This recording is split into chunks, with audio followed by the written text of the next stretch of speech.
Le 9 septembre 1939 à 14h30, le U-48 a repéré un panache de fumée qui s'élevait à l'horizon et a appelé au poste de combat, plongeant immédiatement à 50 mètres en ordonnant le silence absolu à bord, afin d'établir si la cible était seule ou en convoi.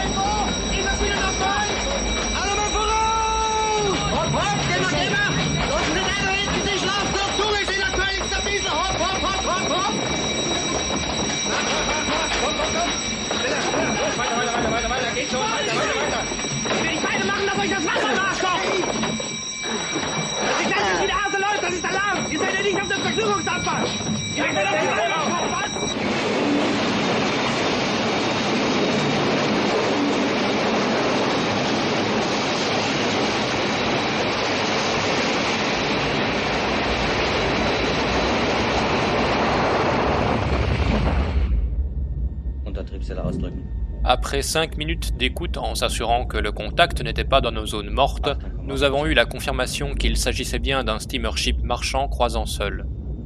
La navigation silencieuse a été révoquée et nous nous sommes remis en mouvement en restant à moins 50 mètres, non seulement pour nous guider sur le bruit de la seule hélice du cargo, mais aussi afin d'établir sa vitesse et son cap approximatif.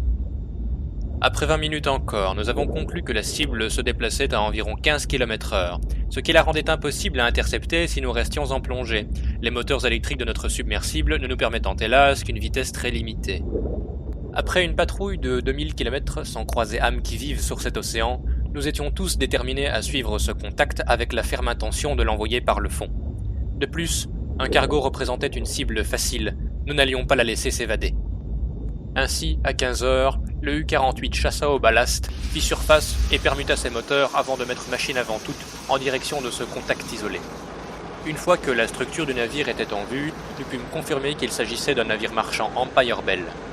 Non armé, pas de radar et pas non plus d'hydrophone.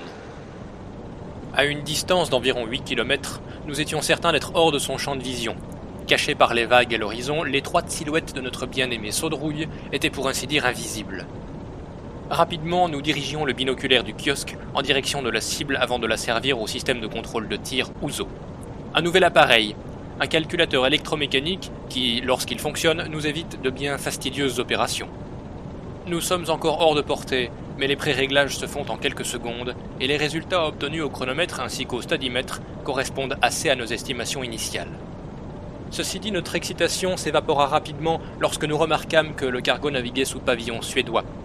À ce moment-là, nos ordres étaient très clairs.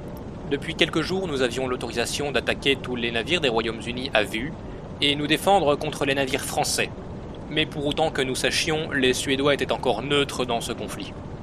Ainsi, à 16h18, le U-48 interrompit son attaque et replongea à 50 mètres afin d'éviter une collision et continuer sa route inaperçue.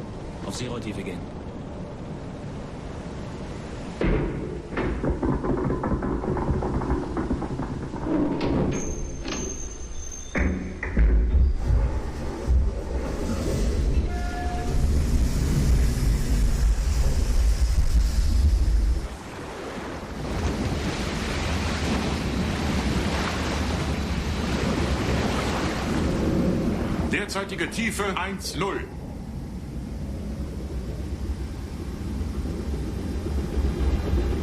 Churchill en fait venir un à Londres pour le montrer au peuple anglais.